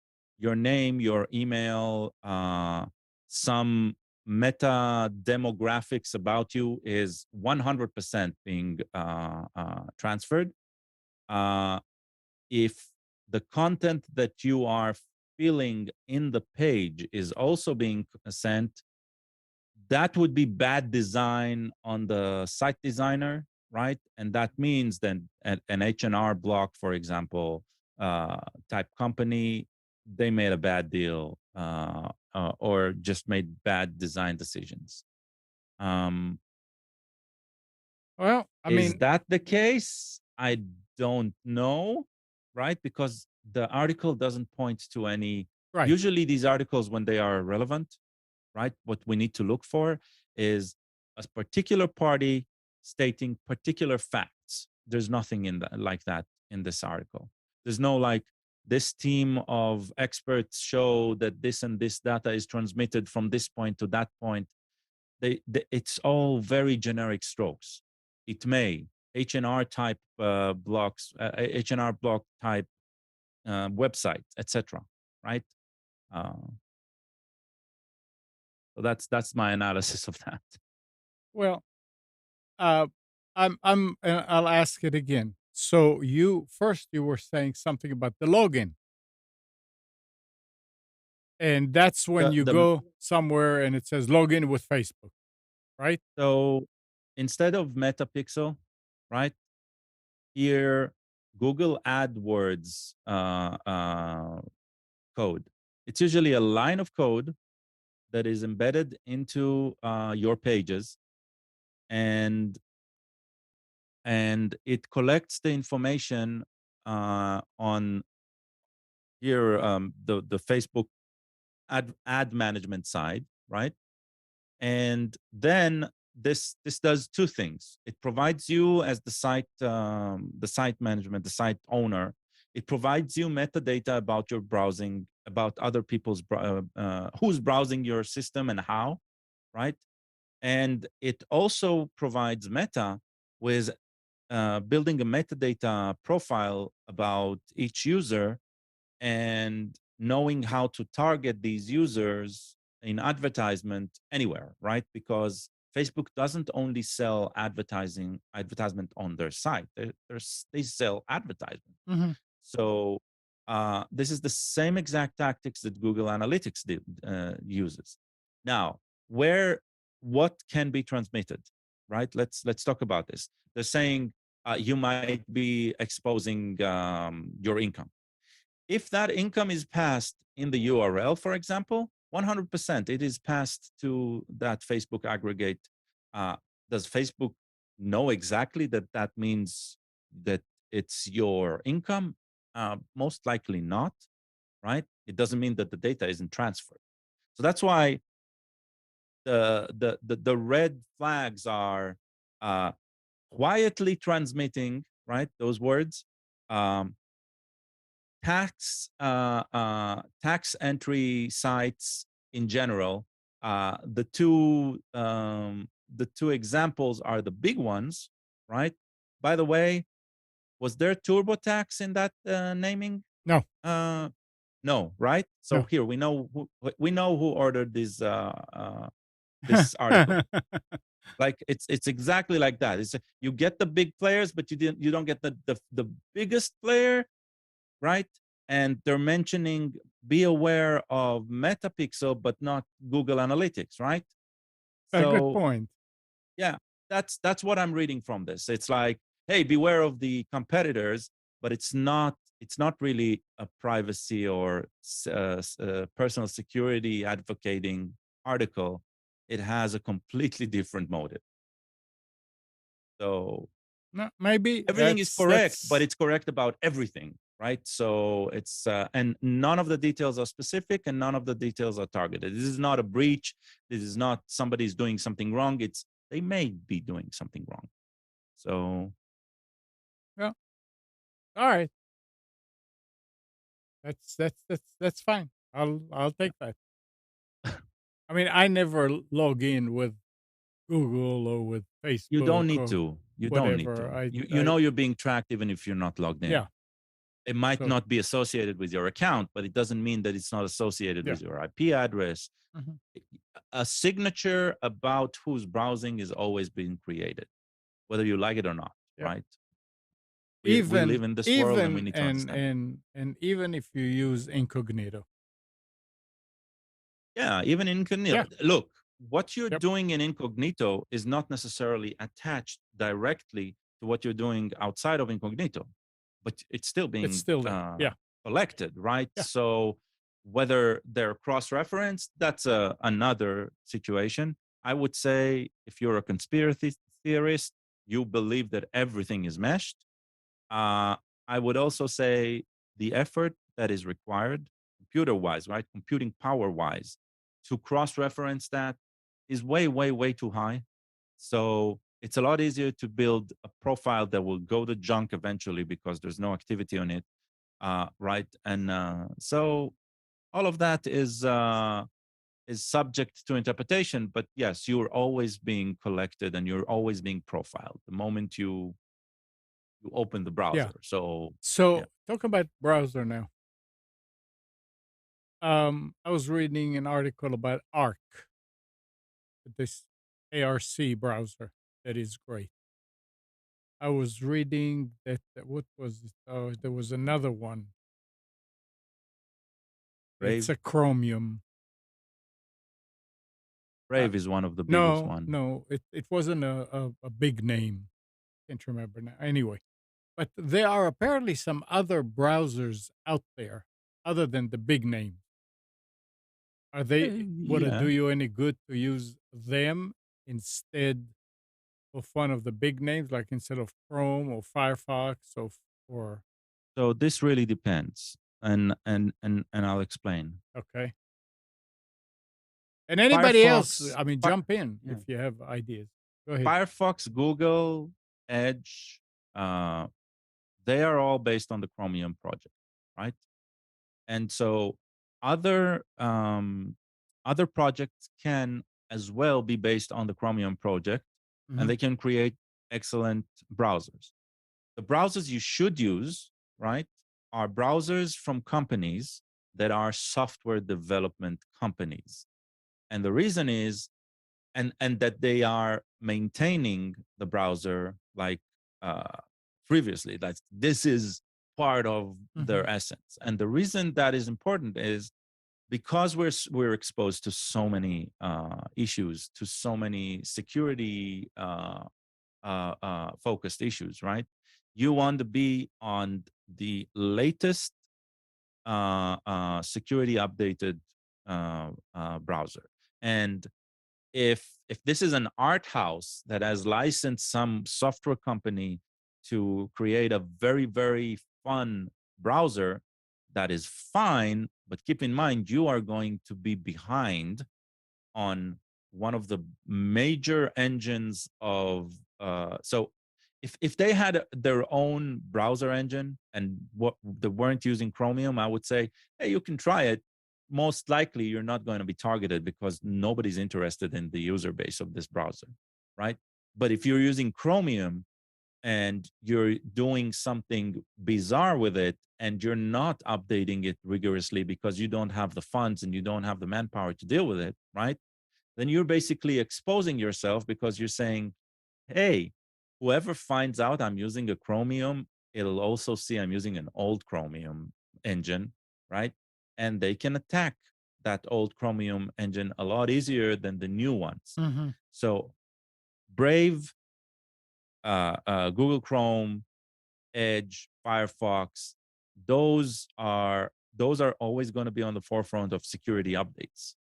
The others, and Brave, it took them a long time to get into a position where the user base could trust them in that way, right? Uh, but others, smaller ones, you're taking a risk here, right? And understand the risk you're taking. I'm not saying don't use it. I'm saying understand it, Mhm. right? And Protect here I yourself. didn't realize there were other browser extensions or whatever. Yeah, it's not an extension. Not Uh, extension, yeah, other it's. browsers. I use it's funny. Firefox has become like one of the lowest percentage of users Really? out. Yeah, Firefox is like below 5% market share. At least the last time I checked, and but I still use it because it does stuff uniquely, and they are on top of security and privacy, right? Yeah, I jumped Uh, ship to Firefox. I used Google Chrome religiously for years. And in fact, when it was just like Internet Explorer, I switched to Google Chrome whenever like Chrome came out or whatever. I never looked back. But I switched to Firefox like uh during the pandemic because they started cracking down on stuff that I was doing with my friends. Like on Discord, since the pandemic was happening, we were on Discord all the time talking to friends and keeping in touch. And so we would have movie nights and show nights where we would watch stuff together. And so one of us would stream from our Chrome browser, like a Netflix show or something. And all of a sudden, Chrome just stopped being like you couldn't stream anymore. You couldn't share. And it would be what happened was we would get audio, we would see the screen, like if we were doing YouTube, we would see the YouTube website, but the video box that would show the video was completely black. And so they cracked down, I guess, on screen sharing. And I don't know if that was Google Chrome or if it was Discord, but we didn't have that issue with Firefox. So we all jumped ship to Firefox because it was like this, like, how are we supposed to it's during the pandemic. Like, this is what we're doing. We're sharing our screens. We're trying to come together and survive this craziness being quarantined, and we can't even enjoy this. Like, whoever made that decision was an idiot to stop that. Because me and all Well, my friends jumped ship to Firefox because they weren't blocking it. Well, it's it is what it is, right? Eventually, stuff will work on this and won't work on that, and we're stuck in this loop. There's always. I don't think there's a single person today that isn't using, even if they're not techie, right? That isn't using two versions, two different browsers, mhm. right? There's the browser that they use every day, and then there's the browser where they use when that one doesn't work, right? That's Where exactly Yeah. right. something doesn't work, right? Yep. There's always one, right? Yep. Funny enough, today Edge, for example, on Mac it's Safari, right? But on Windows, Edge is it's basically Chrome, right? So the other browser won't even be Chrome; it'll be something else. So yeah, but yeah, we're stuck Alright. in this endless loop. Okay. Last week we were talking about GPUs melting and cables melting and all that. Well, weeks after NVIDIA announced that it was investigating reports that the power cable for its RTX 4090 graphics cards were melting and burning, the Mhm. company says it may know why. They Oh, I thought they just said I thought they would say it doesn't happen. no, they say they just weren't plugged in all the way. So What? they did They, say it doesn't.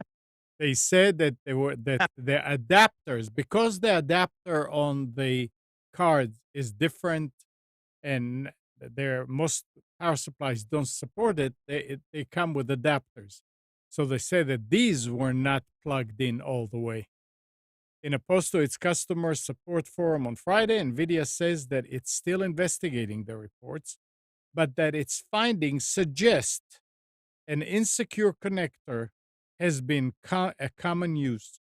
It also says that it's gotten around 50 reports of the issue. So if And it's an insecure connector, that means it needs to get therapy? I mean, this happens all the time in electrical connections. If it's not tight, it will heat. And I don't know how many times I found power connections in PCs that were brown, melted. It was still working, but it was working kind of iffy.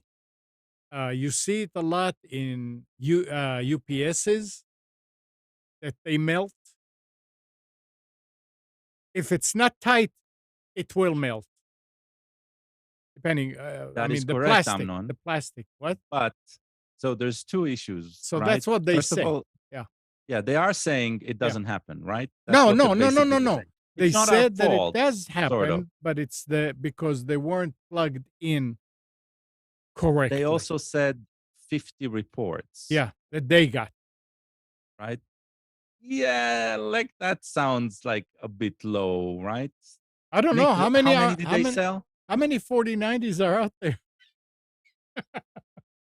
That's what I'm saying. They sold a lot Yeah, more than yeah, a few hundreds, right? yeah. So You know, the scary part of this is that there are maybe computers that are on the way there. There are maybe computers that it's melting and the user doesn't know it because they don't smell the stuff, they don't open it to look. There could be so many things that are a lot scarier than, oh, yeah, it melted. Okay, well, it melted. Get another converter. But it was something. You're not going to get another card or another computer. Hopefully, it did not. I don't see how this can destroy a card or a PC. Did they say what side of the connector was the suspect? It was happening on the GPU side where the Yeah, GPU it's would the- So plug was in. it so that right there Spence, Well, hold on. No. it's got a cable in between. Right. Yeah, there's I mean- there's this weird octopus thing because it's got like a 12 pin. It's got like 12 connectors or something that goes into it. It's this abomination that Nvidia made for their cards. Yeah. What you said this is the 3090, correct? No, 40. 4090. Well, just to give you you mentioned how many cards are or how many of these cards are in use. I just went to this Steam hardware survey. Mm-hmm. And there is there's not even it's not the 4090 is not even listed as a percentage. The 3090, which is the generation before, has 0.54% user share of this card Okay. in terms of Steam. These are people that have Steam installed on their computer and use it, which is what you would presume people are doing with No, this the is for the four $1,200 RTX GPU. 4090. Yeah. Yeah. And Which I mean, and- Nobody's using them. It's a very, very, very small number of people that have this. this is a good explanation. It doesn't help anybody that it's melted on them. I wonder if they will send them another adapter, because I don't think those adapters are It's not available it's anywhere. more than just the adapter, but though. It's melting It the melts on the card, right? melts on the card. Yeah. Uh, The link I just posted in chat is a very interesting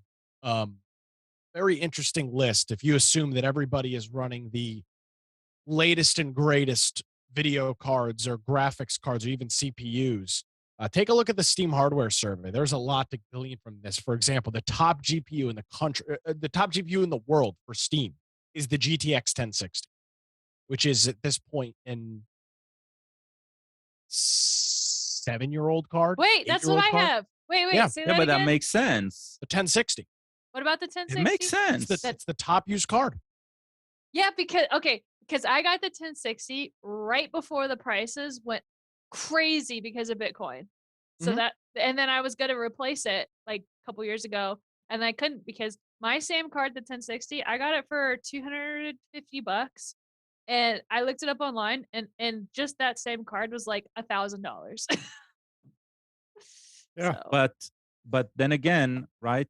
It's the top used card, but it's a bit over 7.5%, and you're looking at did we talk about? The 30, 30, 40. 80?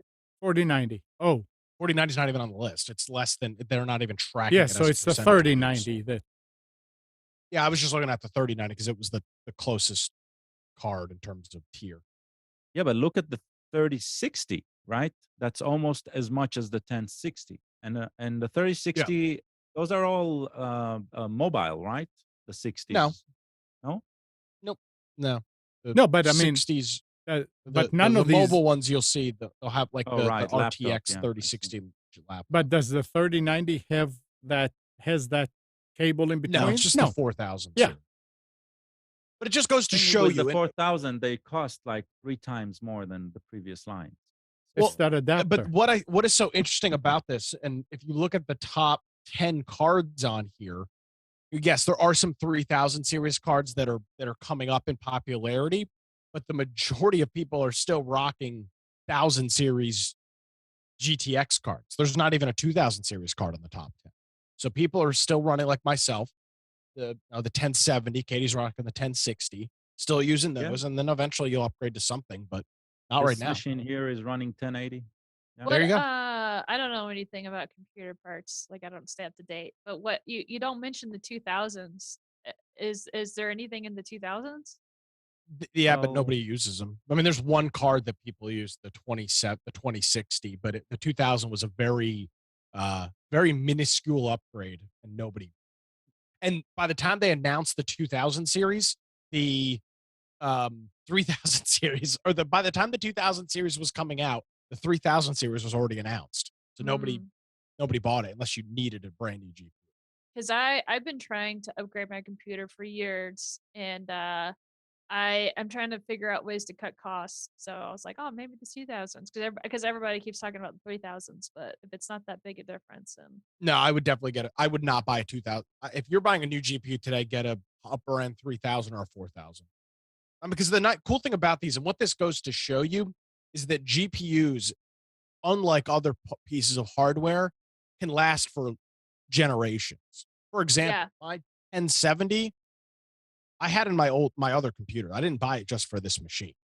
I had it in my old machine, and when I built my new one, I just plopped the GPU in because it will last. And I'm playing the most recent Call of Duty, which came out a couple of weeks ago, at 60 plus FPS at 1440p. Yeah, I'm blown away by my graphics card. Like, I wouldn't change it out, except I've noticed that my video renders have slowed down significantly. And I Oh, know I'm sure. it's a combination between the CPU, GPU, blah blah blah, a bunch of U's. So I need to kind of update my machine. But I've had this machine now for about 10 years, and I've only updated the graphics card in between then. Because I think beforehand I had it 640 and then I updated it to a 1060. I mean, and it's been great.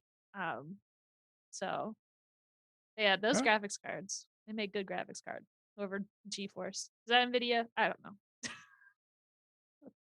Shows how much I know about computer words. Why am I on this show? I don't know. All right. We value your perspective. Yeah, I'm the consumer. I'm the one that buys the crap, and you guys know how it works. Except for You the gel actually thing, make you won't buy that. cool things with it, so don't worry about it. Hey, the machine that I'm using here for the streaming has a 1050. Wow. 1050. Oh, Let's see. How I'm old is gonna- that, Nick? The 1050 is older, but tell you what, that is the 11th most used card on Steam. I'm gonna plug Umnun because Umnun built my computer. So if anybody needs a new computer, Umnun, he's the man to do it. Wait, there we go. Point this way. He's the man to do it. Nah, not anymore. I don't do that much. You're incapable He of does. building He a just computer. calls Nick. Listen to this.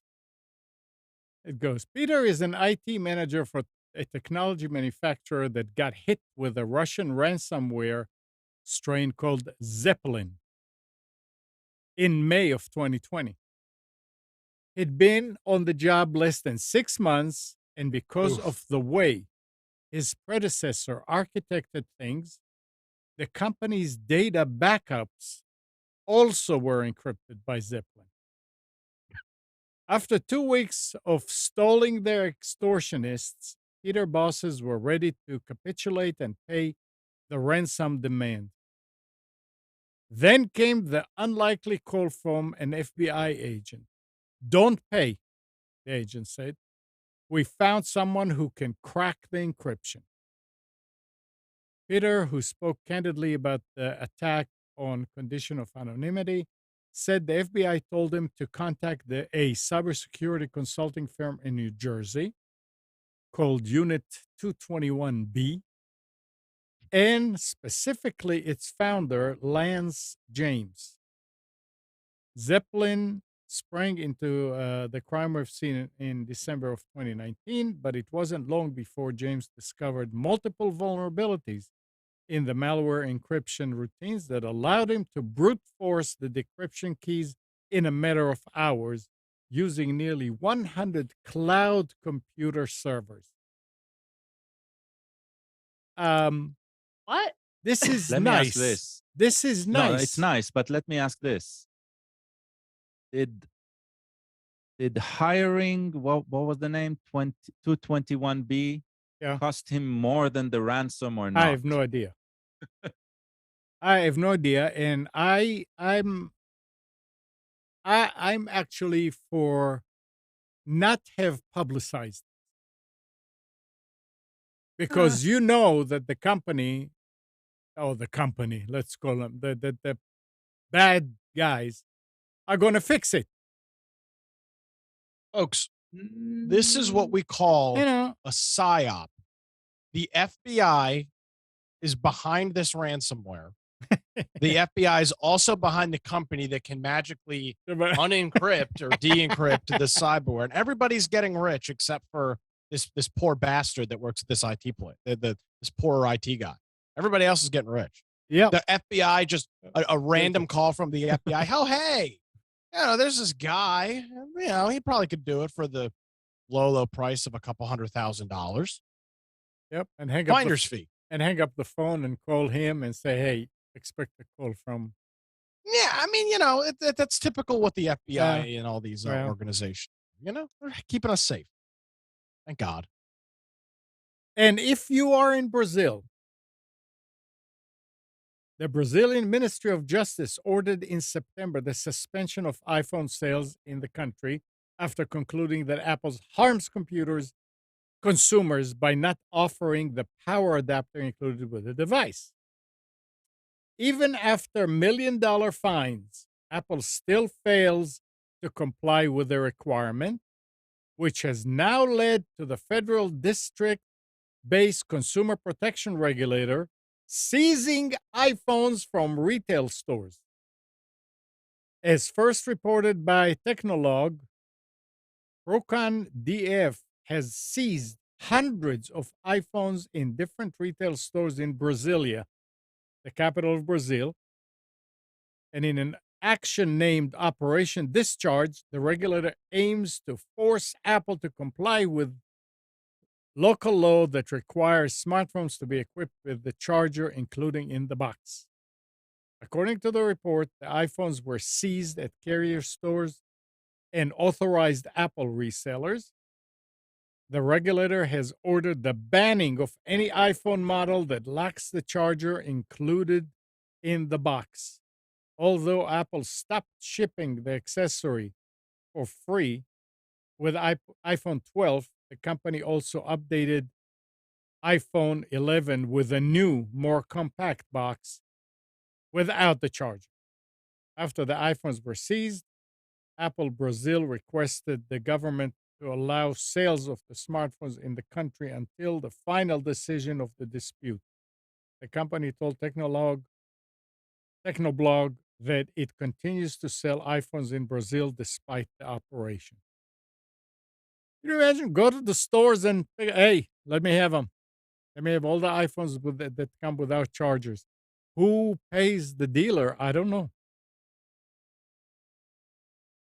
But that's Look, this is, first of all, it's a political flex, but it's Yeah. also, I mean, it's also a very justified one. I think the right in one aspect, in you're selling something that and then forcing you to buy an adapter, Yeah. right, that should be shipped. That's important, but right, instead of that, put regulation that means that these adapters, they cannot be priced too high, for example. That will probably benefit the public a lot more than forcing a company to bundle it and seizing stock from resellers, Yeah. right? But I think the best thing in the article is Operation Discharge. That's a fantastic name.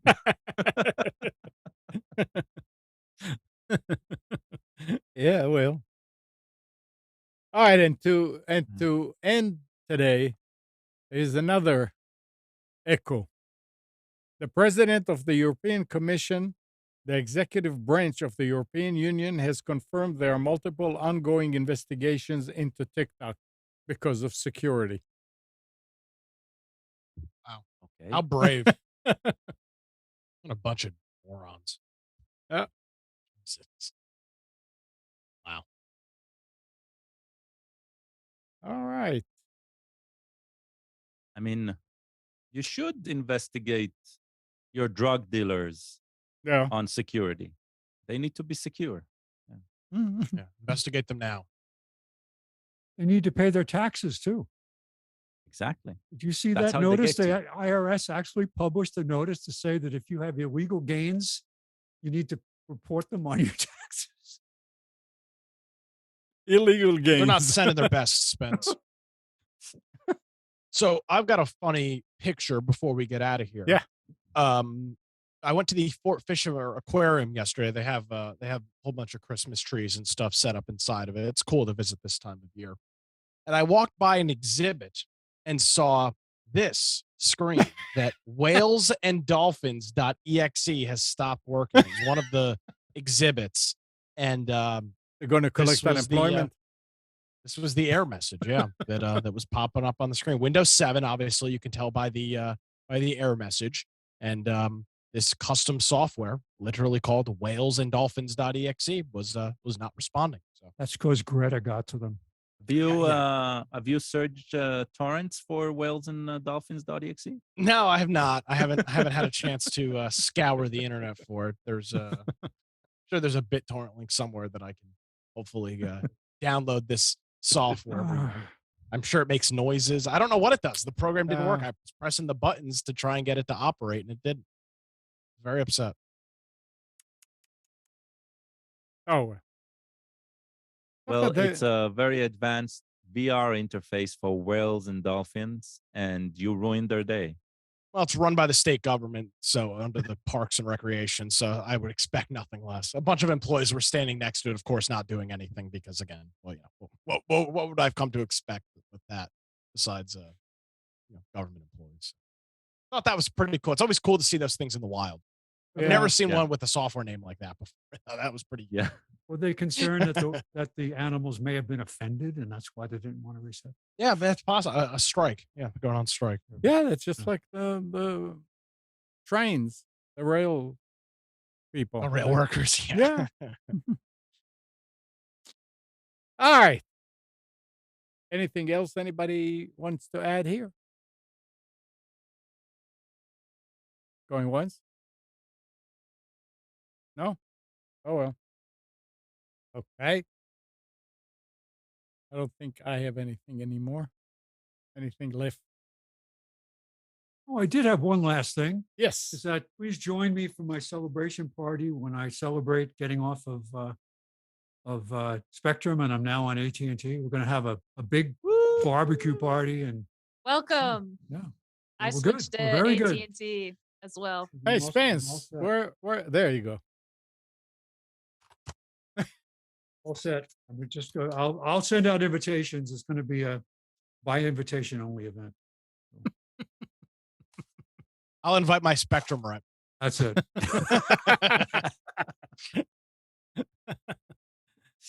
All right. Well, thanks, Nick. Thanks, Katie, Gal, Spence. It was fun. And good morning, Kathy, Hannah, Nabil, Mac, Norm, Dana, Dina, Mati, Eleanor, Sarid, Yaakov, and Yael. Thanks, everybody, for tuning to Computers 2K Now. We hope you enjoyed and maybe learned something from our time together. Remember to practice safe computing, back up your hard drive, and update your virus scanner. We'll be back here next Sunday at 9, but you can always reach us at computers2know.com. Monday through Friday, 6 to 9 a.m., Nick is on Wilmington's 980 The Wave and 107.9 FM. You can tell your Echo device to play 980 The Wave and listen to him live.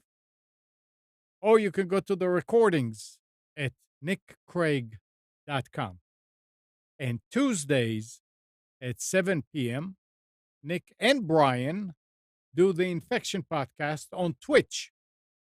So 7 p.m., this is about gaming, survival gaming, games, and gaming news. So Tuesday at 7 p.m., twitch.tv/Infection Podcast. See you, everybody.